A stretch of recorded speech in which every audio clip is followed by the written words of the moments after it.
अक्सर हम प्रोबेबिलिटी का यूज़ कई जगहों पर करते हैं। जैसे कि अगर कोई एक्सपेरिमेंट है और हमें उसके आउटकम की बेसिस पे बताना है कि किसी भी इवेंट के होने की प्रोबेबिलिटी क्या होगी, तो ऐसे केसेस में हम जो प्रोबेबिलिटी कैलकुलेट करते हैं, उसे हम थियोरेटिकल प्रोबेबिलिटी बोलते हैं। ये थियोरेटिकल प्रोबेबिलिटी क्या है? तो आइए इसके बारे में थोड़ा और चर्चा करते हैं। तो पहले तो इसको हम यहाँ लिखते हैं, थियोरेटिकल थियोरेटिकल प्रोबेबिलिटी। देखते हैं कि आखिर ये फंडा क्या है। तो चलिए एक छोटा सा एग्जांपल ले लेते हैं। मान लीजिए कि हमारे पास एक कॉइन है यहाँ पे। एक कॉइन है यहाँ पे, मान लीजिए ये कॉइन है। इसे हम फ्लिप कर रहे हैं, इसको हम फ्लिप करते हैं, मतलब हवा में उछाल रहे हैं। तो हमें पता है कि जब हम इसे हवा में उछालेंगे और जब ये वापस ज़मीन पे गिरेगा, तो या तो हमें यहाँ पे हेड्स मिलेगा, या तो हेड्स आएगा, या फिर हमें टेल मिलेगा। या तो मान लीजिए अगर ये साइड इसकी हेड होती है तो दूसरी वाली साइड टेल होगी। और अगर हम ये अज्यूम करते हैं कि एक फेयर कॉइन है, मतलब हम कुछ घपला वकला नहीं कर रहे हैं, ये सिंपल सा या तो हेड की तरफ गिर सकता है या टेल की तरफ गिर सकता है, और 50-50 चांसेस है। हमें चूंकि पता नहीं है कि क्या होगा, हम ये मान के चलते हैं कि जब भी हम इसको उछालेंगे 50% चांस है कि या तो हेड आ जाए या तो 50% चांस है कि टेल आ जाए। तो ऐसे केस में अगर कोई हमसे ये पूछेगा कि हेड्स के आने की प्रोबेबिलिटी क्या होगी, तो हम क्या बोलेंगे? तो भैया हमें पता है कि या तो हेड आ सकता है या तो टेल आ सकता है, दोनों के इक्वल चांस है, दोनों इक्वली लाइकली इवेंट्स हैं। तो हम बोलेंगे कि यहाँ पे दो पॉसिबिलिटीज़ हैं, दोनों में से कोई एक हो जाएगा, और हेड उनमें से चूंकि एक है तो हम यहाँ पे 1 डाल देंगे। उसी तरीके से कोई अगर हमें यहाँ पे ऐसे पूछ दे कि टेल की आने की प्रोबेबिलिटी क्या होगी, तो फिर से हम सेम बात बोलेंगे कि यहाँ पे दो पॉसिबिलिटीज़ है, हेड आए या टेल आए, जिसमें से हमें पता है कि या टेल आएगा तो इनमें से एक चीज़ सेटिस्फाई हो जाएगी। तो एक event out of the 2 events, यानी कि टेल की आने की भी प्रोबेबिलिटी हाफ हो जाएगी। तो ये तो हमने थियरी में बात की कि भाई चलो ठीक है, हमने किया तो ऐसा ऐसा होगा। अब मान लीजिए सिचुएशन आपको थोड़ी सी बदल के दे दी जाए। आपका एक कोई फ्रेंड है, मान लीजिए कोई एक हैरी नाम का आपका एक फ्रेंड है, एक हैरी नाम का आपका फ्रेंड है। उसने बोला कि चलो ठीक है, मैं इस कॉइन को 10 बार उछालता हूँ, देखते हैं कि कितनी बार हेड आएगा और कितनी बार टेल आएगा। और जब उसने इसको 10 टाइम्स फ्लिप किया, 10 टाइम्स फ्लिप किया इस कॉइन को, तो उसका रिजल्ट कुछ मान लीजिए ऐसा आया कि उस 10 टाइम्स में से 7 टाइम्स हेड आया और टेल जो है वो सिर्फ 3 टाइम्स ही आया।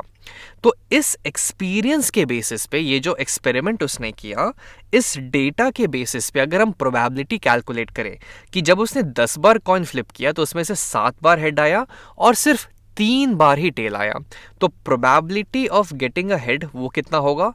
तो 7 आया 10 बार में से, यानी कि 7 आउट ऑफ 10 हो गया।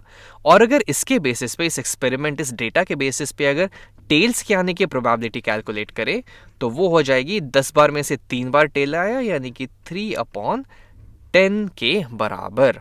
यहाँ भी हम हेड और टेल के आने की ही प्रोबेबिलिटी कैलकुलेट कर रहे हैं, लेकिन वो हमारे इस डेटा पे बेस्ड है। लेकिन यहाँ पे जब हमने प्रोबेबिलिटी कैलकुलेट की तो ये हमने थियोरेटिकली बताया कि क्या पॉसिबल चीज़ें हो सकती है, और उस चीज़ों की वजह से आइडियली क्या क्या पॉसिबल है, उसके बेसिस पे हमने यहाँ पे प्रोबेबिलिटी की कैलकुलेट की। तो जब भी हम प्रोबेबिलिटी इस तरीके से कैलकुलेट करते हैं, हम उसे थियोरेटिकल प्रोबेबिलिटी बोल देते हैं, थियोरेटिकल प्रोबेबिलिटी। और दूसरे केस में जब भी हम प्रोबेबिलिटी इस तरीके से कैलकुलेट करते हैं अपने एक्सपीरियंसेस, अपने डेटा के बेसिस पे, तो हम उसे एक्सपेरिमेंटल प्रोबेबिलिटी बोल देते हैं, एक्सपेरिमेंटल प्रोबेबिलिटी बोल देंगे। अब ऐसा ज़रूरी नहीं है कि उसका 7 बार हेड आए या फिर 3 बार टेल आए। ऐसा हो सकता था कि उसका 10 के 10 बार हेड ही आ जाता, वो भी पॉसिबल है। या फिर ऐसा भी हो सकता था कि उसका 10 का 10 बार टेल्स ही आ जाता, कुछ भी पॉसिबल है यहाँ पे। ये बस हमें इस डेटा के बेसिस पे बता रहा है कि हेड की आने की कितनी प्रोबेबिलिटी हुई और टेल्स की आने की कितनी प्रोबेबिलिटी हुई। तो एक क्वेश्चन हमारे दिमाग में ऐसा आ सकता है कि इन दोनों में आखिर कनेक्शन क्या होगा। तो उसको समझने के लिए मान लीजिए हैरी से हम बात करते हैं। हम ऐसा समझते हैं कि मान लीजिए हैरी ने तो अभी ये सिर्फ 10 टाइम्स किया। मान लीजिए हैरी एक दिन फ्री बैठा था, उसने बोला कि मैं दिन भर यही करूँगा, और दिन भर उसने बैठे बैठे कुछ मान लीजिए 10,000 टाइम्स इस कॉइन को फ्लिप कर दिया, 10,000 टाइम्स कॉइन को फ्लिप कर दिया। और इन 10,000 टाइम्स में से मान लीजिए हेड कुछ हमारा 6,000 टाइम्स आया और टेल जो है वो हमारा रिमेनिंग 4,000 टाइम्स टेल आ गया। तो अब इस डेटा के बेसिस पे अगर हम यहाँ पे हेड की आने की प्रोबेबिलिटी कैलकुलेट करें तो वो हो जाएगी 6,000 अपॉन 10,000, यानी कि ये हो जाएगा 6/10 के बराबर। और अगर टेल की आने की प्रोबेबिलिटी कैलकुलेट करें तो वो हो जाएगी 4,000 अपॉन 10,000, यानी कि 4/10 के बराबर। अब ये एकदम सही बात है कि ऐसा ज़रूरी नहीं कि ऐसा ही हो। इस चीज़ के भी छोटे से छोटे चांसेस है कि 10,000 के 10,000 बार उसका सिर्फ हेड ही आता। मान लीजिए कुछ जादू हो गया या फिर कुछ हुआ होगा कि 10,000 के 10,000 बार सिर्फ हेड ही आ जाए। हालांकि इसके चांसेस बहुत कम है, ऐसा बहुत रेयरली होगा, लेकिन पॉसिबल तो है भाई, ऐसा भी हो सकता है। या फिर ऐसा भी हो सकता था कि 5,995 टाइम्स हेड आता और बाकी बचे हुए टाइम्स टेल आता, या फिर 6,025 टाइम्स हेड आता और बाकी बचे हुए टाइम्स टेल आता। कुछ भी पॉसिबल है। मैं ये नहीं कह रहा कि कुछ और नंबर्स यहाँ पे नहीं हो सकते, लेकिन जैसे जैसे आप नंबर ऑफ अपने इस एक्सपेरिमेंट्स को बढ़ाते जाएंगे वैसे वैसे ये जो प्रोबेबिलिटी है हेड के आने की और ये प्रोबेबिलिटी जो है वो टेल्स के आने की, वो इस थियोरेटिकल प्रोबेबिलिटी के क्लोज होते जाएगी। जैसे कि 1/2 की वैल्यू होती है 0.5 और ये 1/2 ये भी 0.5 हो गया। तो जैसे जैसे आप नंबर ऑफ एक्सपेरिमेंट्स बढ़ाएंगे ये प्रोबेबिलिटी ऑफ हेड जो है वो 0.5 के आसपास यही वैल्यू आने लगेगी। अभी तो ये 0.6 है, ये 0.5, 0.53, 0.65, 0.8, 0.7 कुछ भी हो सकता था। लेकिन जैसे जैसे हम इस नंबर ऑफ एक्सपेरिमेंट्स को बढ़ाते हैं हेड के आने की प्रोबेबिलिटी और टेल की आने की प्रोबेबिलिटी दोनों अपने इस थियोरेटिकल प्रोबेबिलिटी के क्लोज होते जाती है। लेकिन दोनों में बस फर्क इतना है कि एक्सपेरिमेंटल प्रोबेबिलिटी जो है वो हमारे पास्ट एक्सपीरियंसेस, हमारे इस डेटा पे बेस्ड होता है, और जो थियोरेटिकल प्रोबेबिलिटी होता है वो हम आउटकम्स के बेसिस में एग्जैक्टली आइडियल केस में कैलकुलेट करते हैं कि भाई क्या क्या पॉसिबल है और फिर उसके आने की प्रोबेबिलिटी क्या होगी। तो ये दोनों यहाँ पे थियोरेटिकल प्रोबेबिलिटी हो जाएंगे और ये जो हमने यहाँ पे कैलकुलेट किया ये एक्सपेरिमेंटल प्रोबेबिलिटी हो जाएगी। चलिए यहाँ पे एक एग्जाम्पल और लेते हैं, इस चीज़ को यहाँ से हटाते हैं। मान लीजिए आप कोई गेम खेल रहे हैं, मान लीजिए आपने कोई गेम खेला, जैसे कि कुछ क्रिकेट का गेम खेल रहे हैं। उसमें से आपको मान लीजिए आपने जब 2 बार क्रिकेट का गेम खेला तो आपने 0 से 9 के बीच में सिर्फ रन बनाए। फिर जब आपने 4 बार क्रिकेट का गेम खेला तो आपका जो स्कोर था वो 10 से 19 के बीच में था। फिर जब आपने 5 टाइम्स और क्रिकेट का गेम खेला तो आपका जो स्कोर था वो 20 से 29 के बीच में था।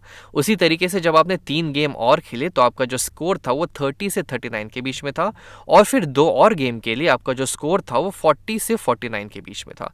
ये डेटा हमें दिया हुआ है।